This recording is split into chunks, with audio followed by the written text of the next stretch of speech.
Hey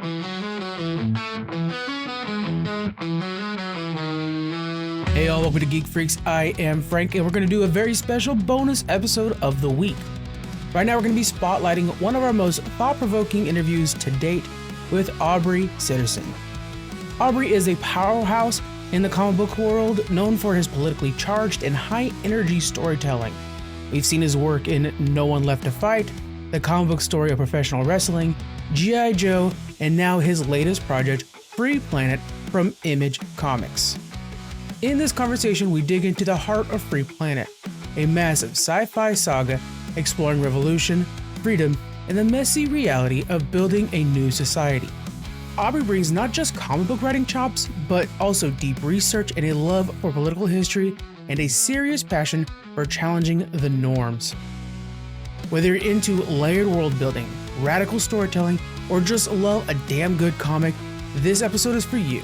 I wanted to make sure to release this interview today because today, Free Planet is hitting your local comic book shop. We are such big advocates around here for you going to your local comic book shop, supporting them, and I'm telling you right now, you need to head to your local comic book shop and pick up Free Planet. All right, let's go ahead and jump into this interview with Aubrey Sitterson. Free Planet, just to kind of throw it out there real quick, you know, we talk about saga very much around here, and I'm getting some saga vibes out of this. Can you tell us a little bit about Free Planet? Yeah, man. First of all, that's high praise. Thank you. We do bring up saga in comparisons, right? We tell people that Free Planet, it's a geopolitical space opera, is the genre. And we tell people that it is the complex future history of East of West meets the interpersonal soap opera drama of saga, right? Yes, so we're trying to do both, right? We're trying to do something complex, something rich, dense even, right? But also something personal, something intensely personal and emotional with big military sci-fi action spread throughout it. So we're trying to hit all the notes, man. And you have some very, very cool characters right off the bat. Is it Talon, the robot? Talon, yeah. Already a favorite of mine. I love him. Bro, so I'll tell you a funny story. When I first got the first issue of Free Planet done, like Free Planet's different, man. There aren't other comics on the rack like this. It's a very specific approach. And I was a little nervous about it. So I was showing it to friends, and then I would hit them with a battery of questions. I would interrogate them afterwards, just as like my market research, right? Yeah. And one of the questions I always asked was, who's your favorite character? And I was shocked. That it was Talon. Until I thought about it, and we shouldn't spoil this because I think it's really good. But yeah, you're nodding, you know exactly what I'm talking. Like, I realized, I was like, oh, of course they love Talon, and that, if I'm being honest with you, that impacted our plans for the book. I went back into the outline. I went back into the outline and changed some things just in light of how much people were responding to Talon, even at that early day. I love hearing that. That's the first place you went. The robot, yeah. Amazing. I love them. Let's talk about where this idea comes from, because I think, with a lot of comic books nowadays, sci-fi is a little bit on the outside of it, and you're doing a really good job of using that sci-fi lens to explore freedom and politics and stuff like that. Where did this spark of an idea come from for you and Jed? So the initial idea was very broad, and it was really just a way to kind of explore geopolitical dynamics without being without myself being hindered by real life factual accuracy, or the audience being hindered in their perceptions of things, right? Because if you do historical fiction, no matter what the event is, people are going to come to it with their own already locked in notions of how to look at the different parties, right? And that's something I wanted to get free of as well. And that's how it started. It started with the idea of space Venezuela, a planet with a powerful resource, but all by itself, on its own, stuck between big superpowers and trying to slug it out and trying to figure out a way forward. And from there, asking myself questions about it, it became apparent that it should be a brand new nation, that they should have won a revolutionary war. And that, the more Jed and I talked about it and thought about it and worked on it, it's been a minute since I've had anything on the shelves, man. And it's because I've been working. I've been up on my mountain, figuring this thing out. And how I did it was research, just extensive amounts of research into real life revolutions and civil wars, and mostly in the 20th century, but going back deeper to hit the US Revolution, of course, but also Russia and Cuba and Haiti and China, to get a perception of the different factions and philosophies and political worldviews that form these revolutionary coalitions. They struggle to move forward, and that impacted not just this larger world that Free Planet exists within, but the characters who are Yeah. all members of. They all fought in the Revolutionary War, but they all come from wildly diverse backgrounds, and they have completely different ideas about what freedom actually is. They founded the first completely free planet in human history after fighting for independence from a brutal corporate dominated oligarchy. And now's the hard part. Now is figuring out how to move forward and how to take what everybody wants and find something that everyone will be okay with. And it's Yeah. complicated. And that's what the book's all about. That's that struggle to, you know, rectify different perception, different views of freedom, right? Right. And to really bring all those things together is what informs not just the geopolitical maneuvering, but the military action and the interpersonal drama on the satellite the Freedom Guard's based out of. Yeah. And speaking of the different nations, what I'm harkening back to is that like late 1700s France, they had the revolution, and it's very violent in the way it happens. Of course. And then so looking at where they were at the time is like trying to figure out, okay, what is too much at this point? We had this violent revolution. If we want peace, we have to scale back that violence that's gotten us our freedom. And you have military leaders and these war generals that are together to try to defend this planet. So, what is too much freedom for these people? Is there anything in particular that you wanted to explore in that realm? Yeah. I mean, I think the central question of Free Planet is what does freedom look like, and what are we willing to sacrifice to get it? Yeah. Right. And that encompasses a lot. And I took a lot of back to my research. One of the books that was really impactful, and I read it twice all the way through, was The Dawn of Everything by David Graeber and David Wengrow. And it's it's a book of anthropology, but it's wide ranging historical anthropology that really digs into what is freedom and Mhm. when did we start giving up these core human freedoms. And that was a really influential tome in terms of developing what Free Planet was really about.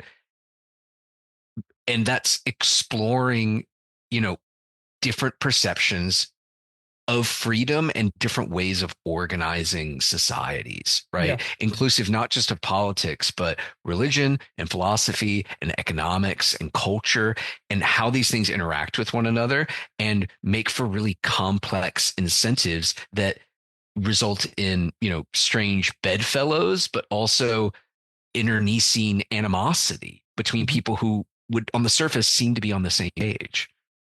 Yeah. You mentioned in the first book, like your freedom could go so far, but when it starts up against somebody else's freedom, that's the issue, What right? then? Yeah. What do you Exactly. do? That's Yeah. exactly right. And Really so interesting. like the scene you're talking about, it's one I point to a lot because I think it's indicative of the Free Planet approach in a few Mhm. ways, right?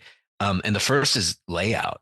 It's a big spread. This is a book that it was designed to be a print periodical, Yeah. right? Not digital, because we approached it in a very Chakinian sense. Howard Chaykin was he's a dear friend of mine, and I met Jed through him. Okay. Jed was working as Howard's assistant when we first met. And Howard's big innovation was viewing comics not as a collection of panels, but a collection of pages. And Mhm. his belief, and I subscribe to it, is that pages are the Mm. fundamental storytelling unit of a comic. And the interaction between panels, the way a page is laid out, that's the magic of comics. And we leaned directly into that. There's a ton of spreads, and they are jam packed with visual information. I For the first time ever, I did thumbnails before I script. And Okay. that's to ensure that everything I write is geared around these overwhelming visuals. And the one that I'm talking about in the one that you brought up in the first issue, it's a big spread and it has the Freedom Guard responding to a small landowner who has been using his land the way that his family's used it for generations, which is mining this uniquely powerful energy source, right? Yeah. And the Freedom Guard is there to tell him to knock it off, and a firefight breaks out, and they want him to stop extracting this fuel from the ground in order that they can terraform and grow food, right? That Yeah. they can start doing agriculture in that area. And he refuses. And, on the surface, that seems authoritarian, especially from a US perspective, Right. right? Like Yeah. that's like a villain on Yellowstone Yeah. showing up telling John Dutton what needs to be doing with it. I love Yellowstone, side Yeah. note. It's a classic. Telling John Dutton what he needs to be doing with his land. That's what it feels like, especially from the US perspective, Mhm. where freedom is so baked into our founding mythology, Yeah. right? Our identity. Yeah. It's a thing that across the political spectrum, right? Right. This is a thing that we all believe and we hold deeply important. And so it feels very authoritarian and brutal. But then you look at the rest of the spread, which has graphs and charts and, these historical captions that kind of give context and Right. sometimes provide added perspectives on what you're seeing. You realize, oh, this planet, they're starving. They're running out of food. And this is indicative of the formal approach to Free Planet in terms of how we're using diverse visual elements like charts and graphs and captions and to build out these overwhelming spreads and visuals. But it's also indicative of the approach in that it's not simple. It's Mhm. complex. It's difficult. There's not a direct metaphor here. There's not a friend of mine asked me, Daniel Friedman, who's an incredible comic book writer. He asked me, doing all this research that you did, because we were talking about my bibliography, and he said, doing all this research, did you come to any conclusions? Like, does Free Planet like figure out like Yeah. what the thing is? And I say, well, no, absolutely not, because it's not what it's about, right? Yeah. It's It's almost the about point is that there is that no is the point. definitive answer. Yeah. Frank, that's exactly right. Like the point is to get you to think about it. The Yeah. point is for readers to have something to chew on. This, like, instead of just a B C D narrative, right? Just stretched out over 5 issues and then broken into pages. This is a collection of oftentimes discrete in that, a spread is a scene, right? Mhm. If it's not the entirety of a scene, it's at least meaningful in and of itself. There's no filler pages. There's certainly no filler issues. This is designed to be an art object and Yes. literature. It's designed to be both, right? Yeah. And that it's something you need to hold and appreciate, and you're incentivized to do that by how wonderful it looks. And in doing so, you're rewarded with a chance to live in this world and ruminate over some complicated, complex stuff, man. It's It's the been a best of joy for sci-fi like that. Like you I should walk think away so. thinking about it. Even when we're talking about that specific situation, I found myself thinking like, well, if I had a seat at the table, I would say, let's use the resources out of the mine to help buy food from other planets or whatever. Like you're wanting to be. That's what sci-fi does, right? It makes you walk away thinking Exactly. like, well, this is what I would tell Kirk to do. You change up, your plans. That's exactly right. Yeah, Yeah. man. And that's, a lot of that classic sci-fi is what we're hearkening back to. Yes. When I was formulating the idea of this planet, this like trying to go its own way and be completely free and, really based around personal autonomy, it Mhm. was heavily influenced by The Dispossessed by Ursula Le Guin. It's one of my favorite novels. And I was talking to Howard Chaykin about it. Mhm. And he's like, you need to read Cordwainer Smith. Have you read Cordwainer Smith? And like, I don't know, like it's earlier, it's from the 60s, and Yeah. it's it's bananas and I adore it. But it's the text for not only Ursula Le Guin's like Hainish cycle, but also Frank Herbert's Dune, right? Yeah. Like it's There's a lot of that in this. alarming. A lot of It's a that lot. vibe. Well, Yeah. that's the thing. And like it's alarming how much these two kind of more popular and more well-known works today, Mhm. it's alarming how much they took from Cordwainer Smith's Instrumentality of Mankind Yeah. oeuvre, right? And it's alarming, but that's also one of the really cool things about sci-fi is as ideas become tropes and Right. get utilized. And, you know, it was our hope to be able to contribute to that, to play Hmm. along. And, I took Howard's advice and I read a bunch of Cordwainer Smith, and it was really valuable in terms of like thinking about this world. But I'll tell you, it's that stuff pales in like in terms of influence pales in comparison to the nonfiction research that I did. Yeah. The aesthetic, right? The sheen kind of comes from this classic sci-fi stuff, Hmm. but what informs it, and I think this is true of if you look at Cordwainer Smith, deeply, deeply knowledgeable and enmeshed in global politics, right? Yeah. Geopolitics of his time. If you look at Frank Herbert, deeply knowledgeable of religion and anthropology and ecology, right? Yeah.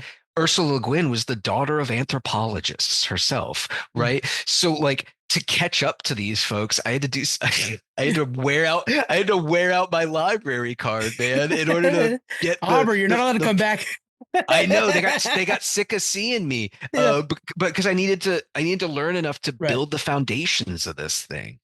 Well, and touching on that, I think one of the things that you add that I think might be not lacking, but focus in your book is how grounded these stories can be. Because not to give any spoilers away, but I mean, like the scene that's in a cabin, it's on the last few pages there.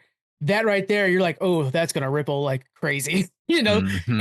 it's just those one little things that can like change how this entire planet works. And just the discussion where you take someone aside and you discuss what future looks like, what freedom looks like, and that could change the direction that entire thing goes. And so all these big geopolitical moves are happening, but it also brings it down to very personal moments that can swing things back and forth very rapidly. Thank you for saying that. It was important to me. My previous work, I had, especially my Dark Horse stuff. I had No One Left to Fight, Savage Hearts, which is with Jed, Yeah. and Worst Dudes. Even though it's like a Worst Dudes is a very specific thing. It's like 16. It's for like lousy 16-year-old boys. It's very raunchy and silly. But Yeah. all of those books I just listed really leaned into this interpersonal soap opera. I like writing that stuff. I like writing romance. I like writing, people dealing with their feelings in big visual ways, right? That's Yeah. a thing I Yeah. really enjoy. So I didn't want to lose that. And, when I was up on my mountain, man, figuring out what Free Planet was going to be, you know, I had a lot of boxes I needed to tick off in order for me to be happy with where I was taking my work. And one of them, there were things I needed to maintain, right? Like the relentlessly visual nature of my work and making sure that I'm not overwhelming Jed's contributions, which Yeah. are immense and I think are readily apparent to anybody who looks at this thing. Yeah.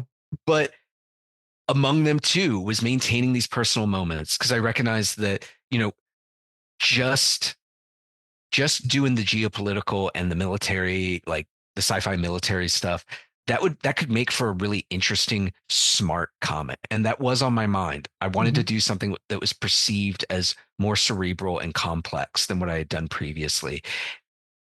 But I knew that if we lost, there's certain things people want from my work. There are things people like Yeah. about my work, and I didn't want to lose. But also, to your point, man, like that's what grounds it. That's Yeah. what makes it important. And for me, the trick was in making sure that the interpersonal drama wasn't incidental. Hmm. Right? Like it wasn't I can it see that. wasn't just something grafted on where guys were fighting over the last cupcake in the commissary, right? Like that, Yeah. No. like No. or the Yeah. canteen or whatever, like that. That's it couldn't be stuff like that. It had to be like everything else in the book, deeply connected to these themes of what is freedom and what kind of discipline is required to maintain it. That's another Yeah. big running theme of this thing, right? The discipline necessary for Yeah. You can feel it for coming too. freedom. Yeah, dude. I mean, and it's I don't know. I had a lot of those, right? Yeah. And the way I ensured that I have dossiers, and it's a massive kind of living Word document that I Yeah. add things to with all of the characters, including Jackson Crater, who's my favorite and shows up in issue 2. Okay. the I can give you a little spoiler for him Okay, later. good. Let me get through this first. I'm sorry, I'm Yeah, very tangential. yeah. So I have all the characters. I have sections for each character's headings, and then underneath them, and so I have the background information, right? What they Right, did in the Revolutionary War, what planet they're from, their kind of class and socioeconomic background, and like what religion they are. There's right. multiple religions in this thing, and then I have, crucially, the most important part, subheadings for all the other characters under each heading for one character. And that's where I explain where they agree, disagree with these other characters.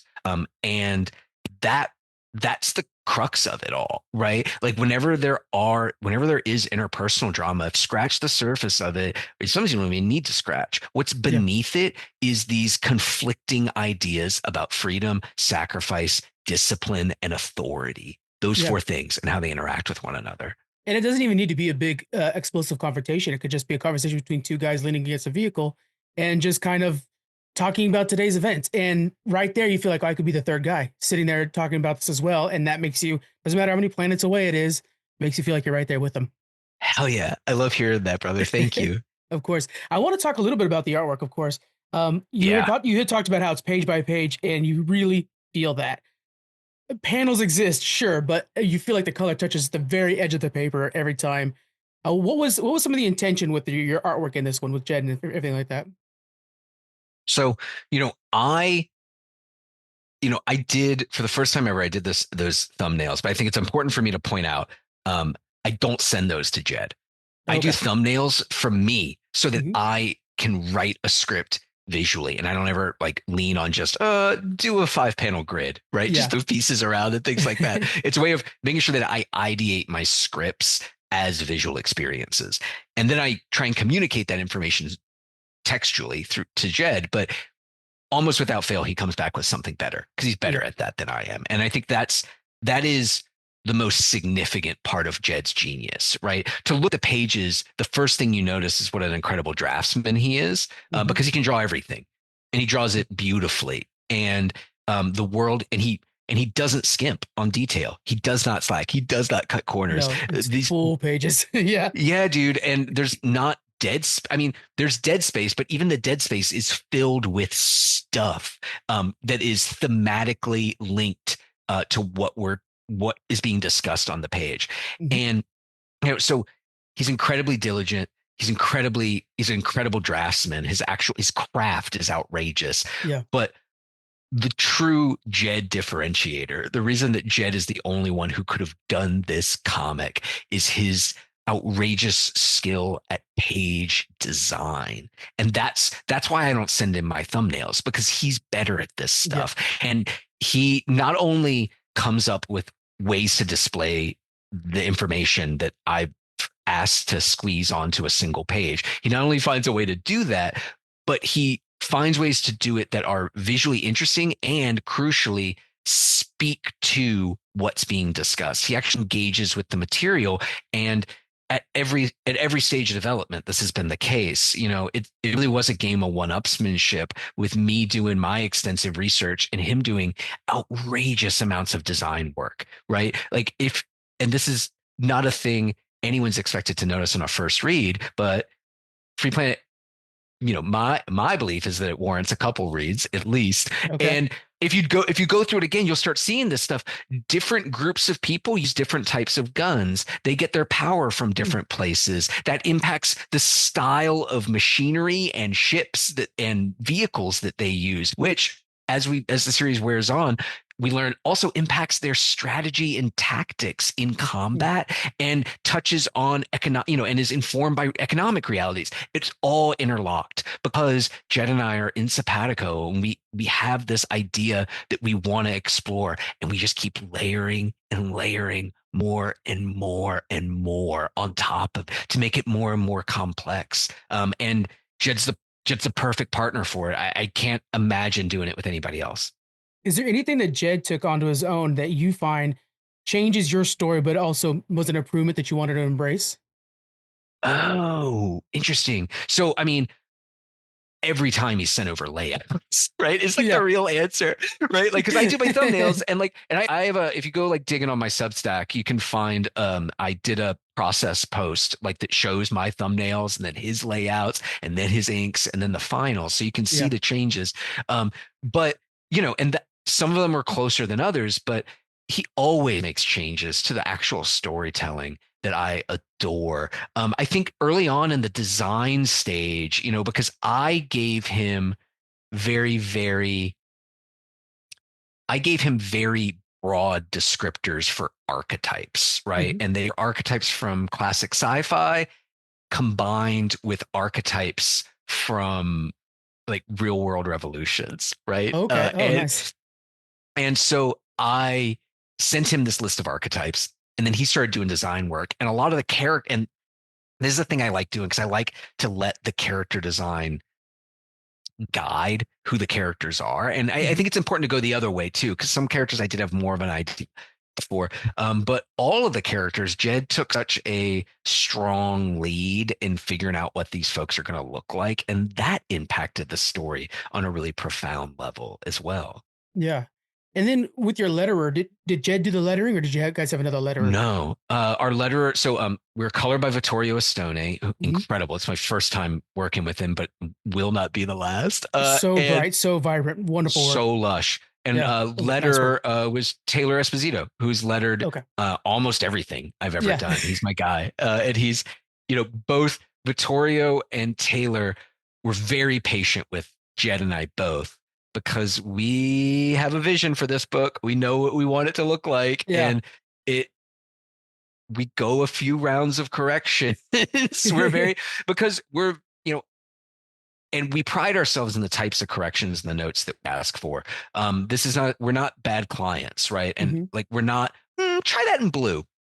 Right. Right. Yeah. Let's see it in green, actually, right? Yeah. The notes that we give are from Jed, they're things based on lighting effects and focal points that affect focal points on the page Okay. and how the Yeah. page as a whole is read. The Gotcha. color notes that I'm giving, for instance, are typically thematic related in terms of how we're using different colors and tones at different points in the book and things we want to keep consistent and call back to maybe. Right. So the notes that we're giving are substantive, but also based on on achieving a specific effect. They're not random. They're not uninformed, right? Right. And you know, Taylor's incredibly patient with me, and he's learned over the course of years. But it's because we have a shared vision for the power and importance of good comic book lettering, right? Yeah.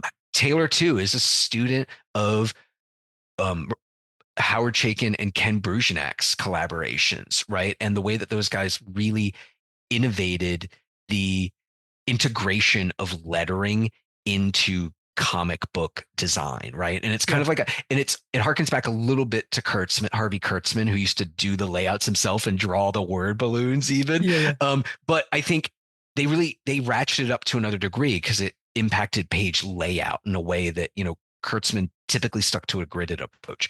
And Taylor is game and he's eager to explore kind of the outer reaches of what counts as comics, right? Like Right.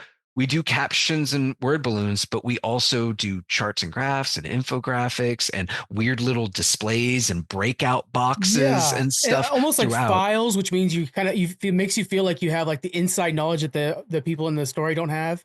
Yeah. That's exactly right. I love that you picked that up. That's exactly the intent, because it's the captions are written in a different voice. Yeah. They are a different character. His name is Dr. Algis Foyrushi. There's an email address in the back of every issue that you can write in with That's questions fun. about Lutherian history, because Yeah. that's what this is. It's a history book. It's Mhm. him giving the history of this revolution and this new society that grew out of it. And he knows way more than we do. He knows how it ends, but he's parceling information out as relevant Yeah. and to affect reader perceptions, There and it is. sometimes to even undercut them or outright contradict what you're seeing on the page. And it's It's a matter of separating out. So like, here's the backward, here's the hindsight's 2020 view of what Hmm. went down. And then here's everybody who was theirs, separate, entirely different perspective on what happened and what it meant. So not to spoil anything, but are we Yes, looking at sir. an unreliable narrator in that sense? Does he have an end goal for the reader? Like it's important that the reader believes this certain faction did best type of thing.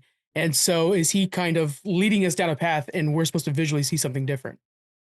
You know, I struggled and have made every effort for all just for Rushi to play it down the middle, right? Okay. And his voice, and and he speaks factually about things, but Hmm. the voice of the narrator, Dr. Aldous Furushi, he it's the reason I'm reading the Spanish Civil War by Hugh Thomas. I'm reading it for the second time right now. It's like Oh boy. 1,200 pages. It's a monster. Jesus. I read so I loved his writing so much, and also it just seemed relevant. I read his history of Cuba, which goes from like when the Spanish won it from the English or vice versa, all Hmm. the way up to like into Castro. Oh Right. wow. Yeah. So it covers a huge amount of time. It's massive. And I love his voice because he makes every effort to call it down the middle and to Hmm. remain a objective cataloger of historical fact. But he struggles, right? Because it sometimes there's, you have to go by what people said, and can you Right. trust them and can you believe them? And different people say different numbers of casualties at this event, and think, like there are any number of examples. And I also did quite a bit of Murray Bookchin reading, who is Hmm. an anarchist historian and philosopher, Yeah. and he speaks viciously about Hugh Thomas's work about the Spanish Civil War specifically, Yeah. and he has like all these very specific complaints that I'm sure are correct, right? So like, I guess the point I'm making is Dr. Aldous Furushi, the narrator of the book, he tries to play it down the middle and tries to, give a fair accounting of both sides, but even that is a choice. Yeah. That's a good point. Yeah. Right. It, Even the center path, even like trying to like, in any kind of political discussion, even just the center path, that's not a neutral position. right. Yeah, I mean, it reminds me so much, not to go off topic, but I'm a big fan of George R. R. Martin's work, and we have Fire and Blood out, and it's all the accounting. It's a maester looking back, and his two main sources for like the Dance of the Dragons is the guy from the brothel, like the entertainment from the brothel, and the maester, and it's like the maester's like, oh, they did things right, and the guy from the brothel's like, nope, they hooked up, and so. I love that. And then it's like, I, as you're watching, of course, like the show or whatever, you're like, oh, the guy from the brothel was right every time. It's, yeah, I'm with you, man. I love an unreliable narrator. I read it's for the fun. first time over the pandemic. I always thought Wuthering Heights. Have you read Wuthering Heights? Oh, I haven't yet. No, Okay, so what a adding it to the list. let's take a weird turn, talk about the Go Bronte for it. sisters. But I read Wuthering Heights for the first time, and as a kid, I always assumed it was like some kind of like steamy romance, because the Hmm. book covers, it's always like this guy like standing in the wind and looking off a cliff, and a woman, and it felt like Jane Yeah. Austen or Yeah, something like to your me. mom's steamy novels that she'd have her Yeah, and everything. Yeah. dude. Yeah, it looked like a boring Fabio cover Oh my novel, God. right? Yeah. Like that's what it looked like. Classic. I didn't realize, a buddy told me, he was like, "No, dude, you need to read it." And he like told me a little bit about it, and I read it. Bro, it is a revenge story about the hardest, coldest man who's ever lived, Dang. getting over on everybody who wronged him.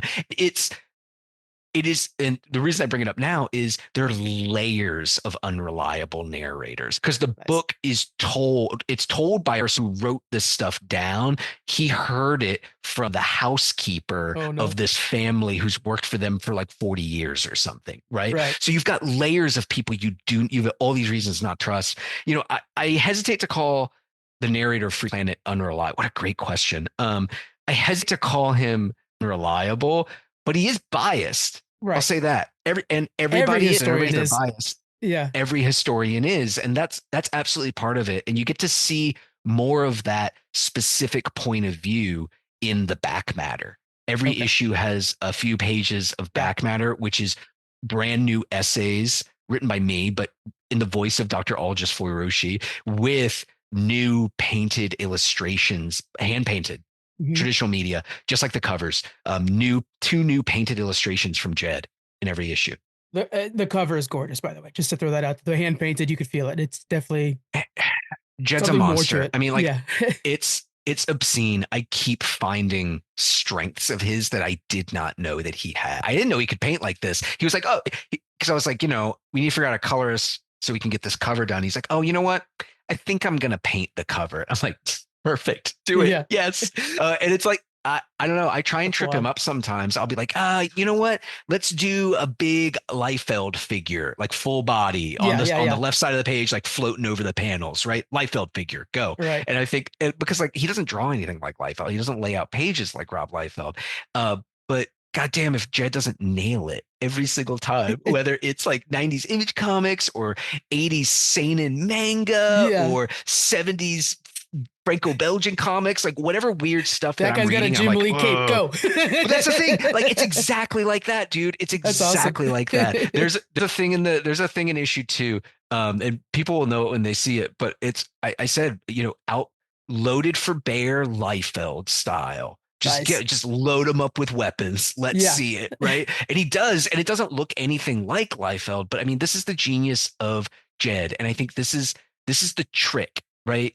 Mhm. If you're an artist, inclusive of writers, right? If you're a creator, you can't ever be trapped in mimicry, right? And Right. you avoid this a few ways. One is research. One is actual, not watching movies or reading other books, but actual research, right? Mhm. Nonfiction reading. The other one is when you do partake of other fiction, right? When you read other comics or books or watch movies or TV shows, ensure that what you're lifting from them is not just surface aesthetic.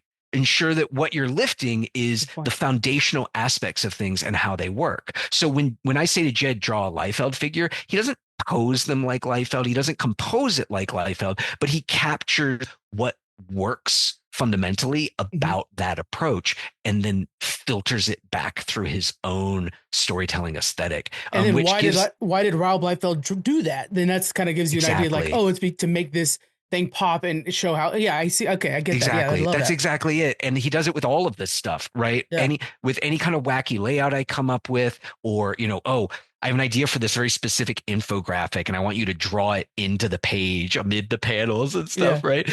He is miraculously able to,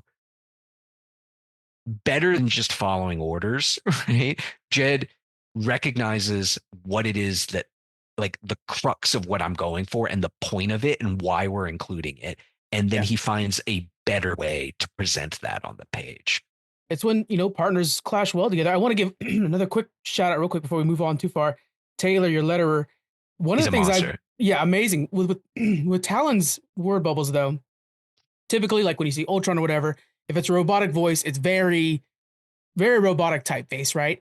But there was something with Talons where it was like, I actually had to like double take on it where I was, you know what? It is robotic, but it's not so far from everybody else. And then as you read the book more, you're like, oh, it's because he's closer to human than you'd expect any robot to be. So it's like, it's just not quite human. So it's not full Ultron, slant and all this stuff like that. I liked it. It was a good touch by Taylor. I love that you brought that up. And as a reward for being such a perceptive reader, I'm going to clue you into something else. And Free Planet is loaded with this kind of stuff because we just Yeah. layered so much things into it. It's meant to be explored. Um, Basil, who you don't, oh, you haven't seen this because I don't think he's actually spoken in this issue. Basil is the big battle suit. He's married to Okay. Katya, the big muscly scientist. Basil is Yeah. a doctor. He's the doctor for the Freedom Guard. And he's trapped in this giant metal suit. You don't know With why like the yet. big pink eye on? Is he the one with the big pink eye? Correct, Okay. correct. It's like a porthole that he Yeah. looks out of. And That's wild. we do not know why he's in that yet. That'll come later. That'll get revealed Okay. later, as with a lot of stuff. But a little spoiler, so Talon has normal, like, human word balloons, but Mhm. a different font. Okay. Basil in the big battle suit has a normal font, but different word balloons. Oh, so like almost going through a speaker then. It's like a human going That's through a exactly speaker. right. That's exactly right. So That's you good stuff. get a couple, so you get a couple different perspectives. You get the machine becoming human, Yeah. and you get the human trapped in a machine. Right. And this is why Taylor puts up with me, because Yeah. it's to an end, right? Right. Right. It's not just try a different font, right? Like No. Yeah. Yeah. maybe his word balloon's a little different, right? It's to a specific end. It's to a specific effect. I was talking to so I'm gonna drop a name. Sorry, I've already dropped a few. Yeah. But yeah, he gave us a blurb, so I feel like he gave me a blurb, so I feel like it's fair for me to drop the name. Jonathan Oh. Lethem, Okay. incredible. He's one of my Yeah. favorite novelists, and I've known him for many years because I was fortunate enough to work on Omega the Unknown, that he did Mhm. it, that he wrote it. Marvel. I was assistant editor on that book, and I've kept in touch with him, and I was showing him Free Planet. I printed out a bunch of it because I wanted to see it in print, right, to Yeah. be able to read it properly. So I like done color printouts, and I brought him to his house, and he made ham sandwiches, and we were looking at this thing and chit chatting about it. That's awesome. Yeah, it was pretty cool. And he says, I was telling him, I worry every issue that Vittorio and Taylor are going to quit on us. He's like, Mhm. why? Because I'm just a nightmarish micromanager, because like and Jed's as bad as I am, because we have a specific idea of what we want to accomplish here and what we want to be Right. doing. And he stopped me and he says, no. You're an auteur. Then yeah, that sounds Yeah. better. Let's go. Let's go. Yeah. Well, when you see a with cover that. like that, you're kind of like, oh, this is fine art. Okay, I get what you're doing. Yeah. That's right. Oh, So yeah, no, but it's wonderful. it's yeah, those guys are incredible. Like the Yeah. book would not work without Vittorio and Taylor, and their contributions to this thing are immense. And it's felt too. I'm gonna throw one more name out there since you're dropping names. Let's go ahead. Let's drop some names. Robert Kirkman's got a blurb at the back of this thing too, so make sure you guys check that out A as good well. one too, man. Yes, Can I read part of insanely it? high. Yeah, go for it. It's insanely high praise. It's on the like, post. Damn. It's on the poster, and I have the Is it? poster Okay. up above my desk because Nice. I'm just a shameless mark for Oh, I would myself. too. No I'm claims. stoked, man. I'm so Of stoked course. about this thing. Rich, intricate world building Yep. that is equal parts Dune, Claremont, and Saga, while being wholly original. Robert Kirkman. that Pretty is good, huh? That is insane. Yeah, that's pretty for Robert Kirkman. Who are we to argue with the Robert Kirkman? I know. And look at Invincible. He knows how to do space opera stuff. He knows what he's doing, man. Definitely. Yeah. Yeah. No, it means a lot. It's Free Planet is a big swing. Mhm. It's something, it's different. I think I started off this interview by saying there aren't other books like Free Planet out there right now. And I don't know if I've ever seen one that's like Free Planet. It's designed differently. It's designed to operate differently. And it's a lot. It's not a book you burn through quickly. It's not a breezy read, but that's by design, because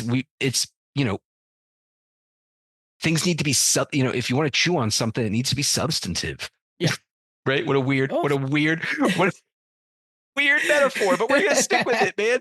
Yeah, it's a big chewy piece of meat, Free Planet. And you gotta ruminate on it, man, like a cow. Chew that cud. And it needed to be dense to accomplish that. But I recognize that that's not a popular flavor right now. It's something different. A buddy of mine referred to it as counter programming.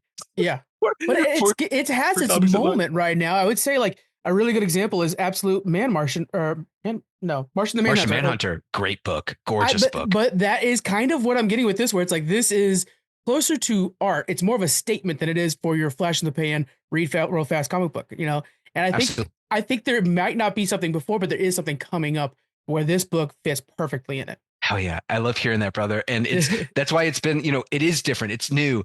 And that's why it's meant so much to have all these blurbs from people that they get it, that folks who are so well placed in the industry and so knowledgeable about comics and how they operate, the fact that they recognize that this is something worthwhile and this is something different and worth paying attention to is enormously gratifying. And I'm stoked for everybody else to get to read this thing finally. Which you guys will be able to read this. It's going to be on May 7th.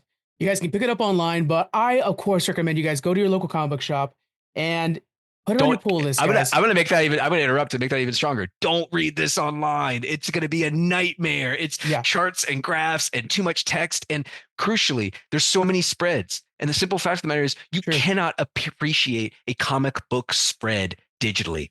Yeah. The aspect ratios of whatever it is you're reading it on are off, and you cannot appreciate the entirety of a spread. And that's how this thing was built around. It's built around you sitting on your couch, spending some time with it, poring over this thing, being able to flip back and forth easily. Yep. That's how it was designed. And you're robbing yourself of that if you read it digitally. So just a little behind the scenes, I get everything as a PDF to kind of, read it beforehand. I'm sorry for you, Frank. It sucks. I always like to zoom in a lot, so I get like kind of bubble by bubble, so I can really kind of absorb each of them. But then I kept zooming back out. Yeah, what a nightmare. I tell people it's actively hostile to digital reading. Actively. Can I give one more? I know you're trying to get me out of here. Can I give one more spoiler? We do the spinning book gimmick later on. Yeah, the whole book spins. The whole book spins around. That's right? Wild. I started doing it. I was like, why don't more people do this? And then I got halfway through. I'm like, oh, I get it. It's difficult. It's very difficult to plot out and plan. And that's impossible with digital too. And that's the other thing. It's I don't know what it's going to look like in digital, but it doesn't matter because it's not how it's meant to be read. Yeah. And because the way we read left to right in this country. So the way that you would want it to spin is the opposite direction that PDF readers spin it. So in order to read it digitally, your ass is going to, when you get your preview copy, you're going to have to hit the spin button. What? 3 times? I don't know. Like 5 times, a ton, all the way back around every single time to get it. I was thinking of you, Aubrey. It's terrible. It's dreadful. Do not read the digital version. You'll hate yourself. I'm going to be getting the paper version for sure, guys. My man. Yeah, May 7th. Make sure you guys head to your local comic book shop. If you have to, go to image.com. We'll have all the links in the description as well. Imagecomics.com, by the way. Thank you so much for joining me, Aubrey. I had a great This is a blast. Thank you for having me. All right, guys. Again, Free Planet, local comic book shop, May 7th. Link in the description. We'll see you guys next week. Bye.